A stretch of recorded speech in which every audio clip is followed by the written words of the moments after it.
down there, fella. Get in the car. Bro, hell. Stop. Get in there. Man, y'all hurting me. Get in Man, the y'all car. Down, slowing way down. Right here by the Palo Bio, just north of the bio. Looks like your bio, they got him. Stop, he's stopped now. He's the road again.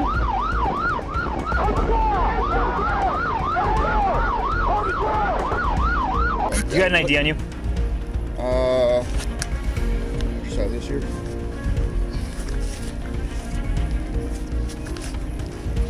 Okay, well, I'm gonna need your name. So, you got any identification as far as your name? No. I'm gonna need that. Yeah, we don't know what name. Everyone knows the CIA. They're more powerful than the FBI and definitely out of reach for those local cops. But guess what? Even the best make mistakes. One slip up, one messy situation, and guess who has to step in? The same cops they look down on. So here are 3 times CIA agents messed around and found out. On April 29, 2008, Roland Carnaby, a Lebanese-American CIA agent, found himself pulled over by a Houston police officer for speeding along Texas State Highway 288 in his black Jeep Commander. When the officer asked about his profession, Carnaby flashed a badge indicating he was a CIA agent, yet he refused to permit officers to inspect it. Additionally, he gestured towards the red and blue strobe light mounted on his dashboard. Carnaby initially thought displaying an ID card bearing the seal of the Central Intelligence Agency would get him on his way. However, the officer was already suspicious. Carnaby's nervous behavior, the unexplained bullet hole in the left rear passenger door of his car, and the ID card he couldn't verify all raised red flags.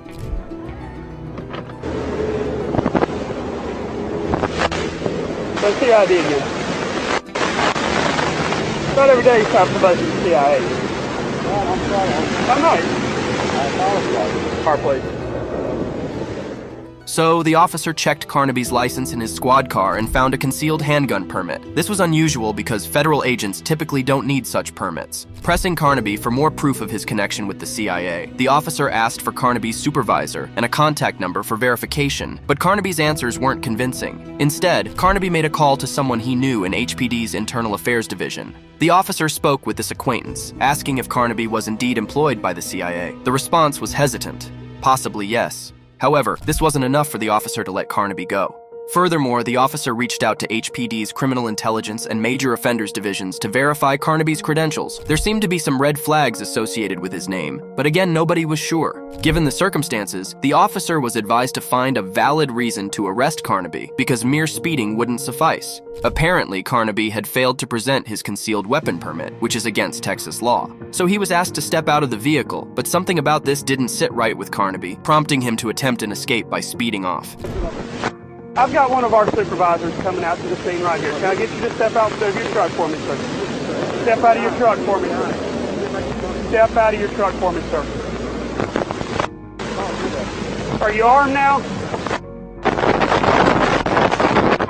During the chase, Carnaby spoke to a friend on the phone who told him to stop, but he said he couldn't. He then tried calling the FBI and someone in the Houston Police Department, but got no help. The dangerous high-speed chase lasted for 50 miles at speeds up to 120 miles per hour. Finally, Carnaby had to stop because his car was running out of fuel, but even then, he didn't cooperate with the police. The first officer approached the passenger side and broke the window with a billy club because he thought Carnaby was acting erratically and not obeying orders. Seconds later, Carnaby opened his car door and stepped out from the driver's side. As he did, he accidentally dropped his shiny BlackBerry PDA and reached to pick it up from under the seat. Unfortunately, Officer Clark was coming around to the front with his gun drawn and fired when he saw Carnaby reaching for something shiny. This action proved fatal.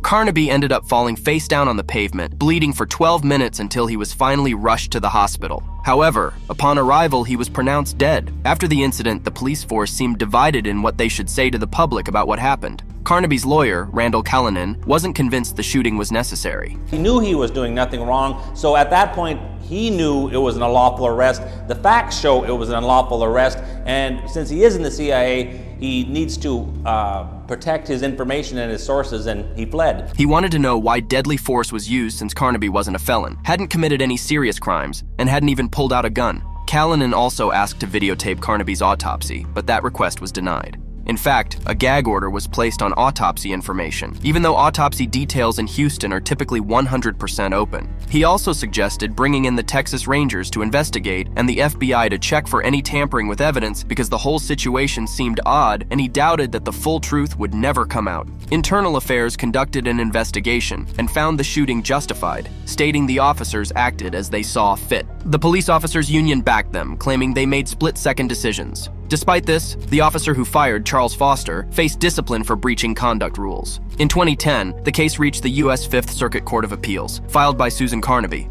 widow of the deceased. She argued the officers lacked proper training and violated her husband's rights. Despite legal battles, the case was settled out of court for an undisclosed sum. Whereas Officer Clark remained with the Houston Police Department after the incident. I think under every jurisdiction, the officers were justified in the action they took, however tragic it might be. You know, it's really surprising how the CIA kept denying any link to Ronald Carnaby. The black Jeep SUV he drove was supposedly owned by the National Security Command Center, which was initially thought to be non-existent, but later turned out to be an NSA appendage in Maryland. Inside the vehicle, they found 2 pistols, a shotgun, more CIA identification, a laptop, and cell phones. Strangely, all of this was confiscated by federal agents, and nothing was returned to Carnaby's wife. Some of it got taken by federal agents, and there are rumors the police got rid of some possessions and videos of what happened. Even though his house was full of CIA stuff, the agency flat out said he never worked for them. But it's really sad how the media jumped to calling Carnaby a CIA wannabe right after he died, even though he likely served the nation. But what's really messed up is that nobody came to his defense after the shooting. Can you believe it?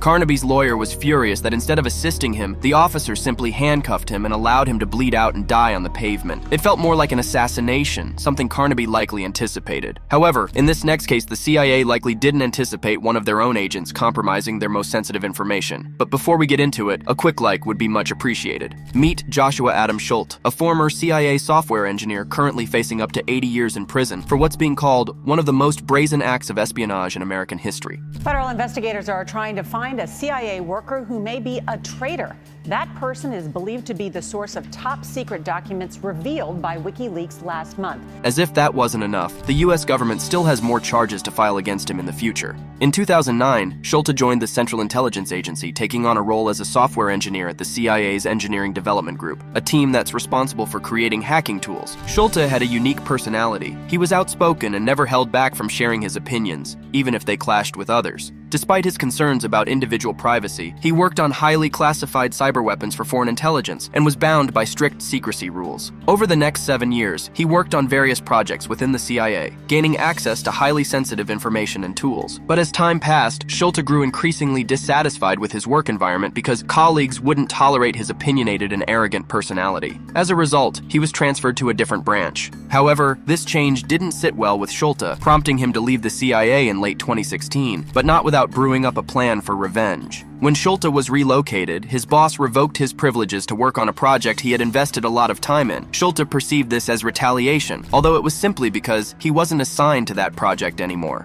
Despite having new projects to focus on, Schultz took matters into his own hands. On April 20th, 2016, after other developers had left the CIA office, Schultz utilized his secret server administrator session to carry out a series of cyber actions on the CIA network. He aimed to restore his revoked privileges, access the backups, copy the entire hacking tool development archives, revert the network to its previous state, and delete numerous log files in an attempt to cover his tracks. Then from his home computer, Schultz sent the stolen CIA files to WikiLeaks, utilizing anonymizing tools like the Tails operating system and the Tor browser, as recommended by WikiLeaks to potential leakers. Finally, on May 5th, 2016, after transmitting the stolen files, Schultz wiped and reformatted his home computer's internal hard drives. Over the following months, business at the CIA agency continued as usual. However, on March 7th, 2017, WikiLeaks started publishing classified data from the stolen CIA files. Between March and November 2017, they released a total of 26 batches of data, known as Vault 7 and Vault 8. These projects contained approximately 8,761 documents and several hundred million lines of code, featuring tools capable of hacking into nearly every consumer device imaginable, including Apple and Android phones, TVs, and laptops.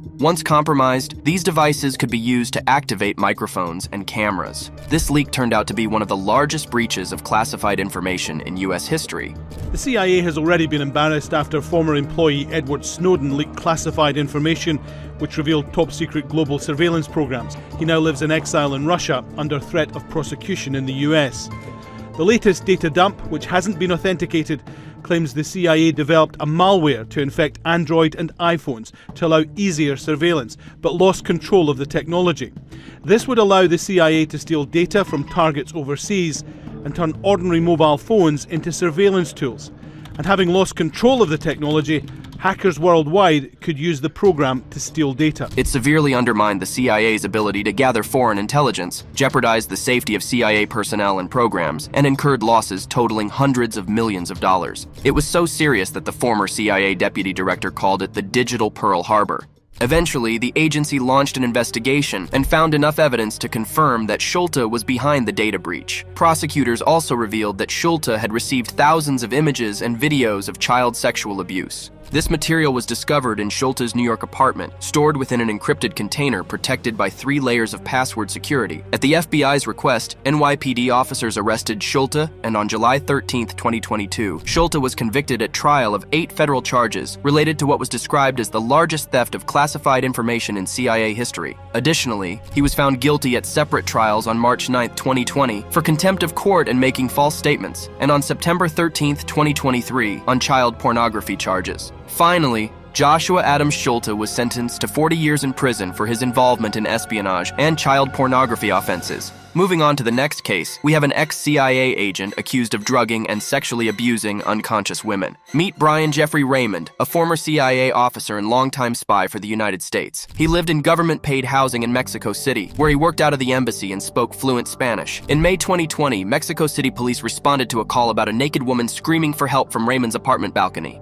According to court documents, the woman's last memory was drinking wine with Raymond during a date at his U.S. Embassy-leased home before blacking out. She also claimed that he had sexually assaulted her. As a result of this statement, an investigation was launched, which ultimately resulted in numerous charges. Court documents said Brian Jeffrey Raymond grew up here in San Diego County. I learned he was arrested in a gym parking lot in La Mesa earlier this month. While he's facing just 1 charge now in connection to 1 woman, prosecutors say he's being investigated for crimes against at least 21 other women. It appeared that 21 other women had stepped forward, reporting similar incidents of drugging and sexual assault. According to federal prosecutors, Raymond was described as an experienced sexual predator who exerted power and control over unconscious women by undressing them, sexually assaulting them, photographing them, and recording them without their knowledge or consent. Well, Raymond didn't waste any time and bounced back to the United States the day after the investigation kicked off. With the COVID-19 pandemic going on, he had to quarantine in Virginia for 2 weeks, after which he resigned from the CIA. Even the agency wasn't happy with his actions and publicly condemned Raymond's crimes. Thanks to CIA Director William Burns, he even kicked off some reforms in May to sort out claims, help victims, and crack down on misconduct faster. And while all this was going down, State Department agents got their hands on a warrant to dig through Raymond's phones.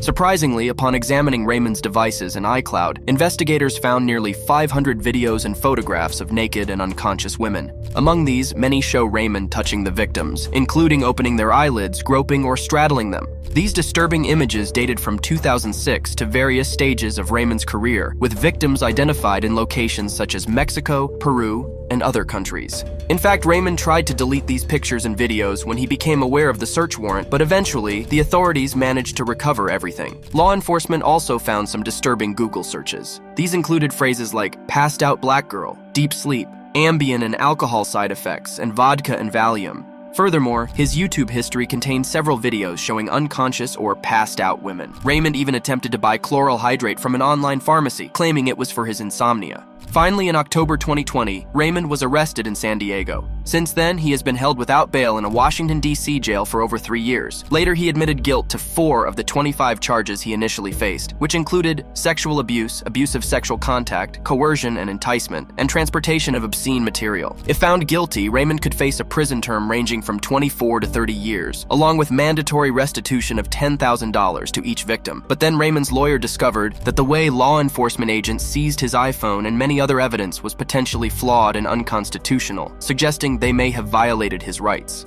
A case against a former CIA officer who's accused of drugging and sexually abusing unconscious women could soon collapse. A judge is set to hear arguments tomorrow. She's expected to decide whether federal agents botched the execution of a warrant that they used to search the defendant's phones. They argued that if the evidence was gathered unlawfully, it could discredit the entire investigation and lead to Raymond's case being thrown out or his sentence reduced. As a result, his sentencing was postponed, and now Raymond is scheduled to be sentenced in September 2024. And that's it for today, folks. Please hit that like button, and we'll see you in the next one. Until then, stay safe.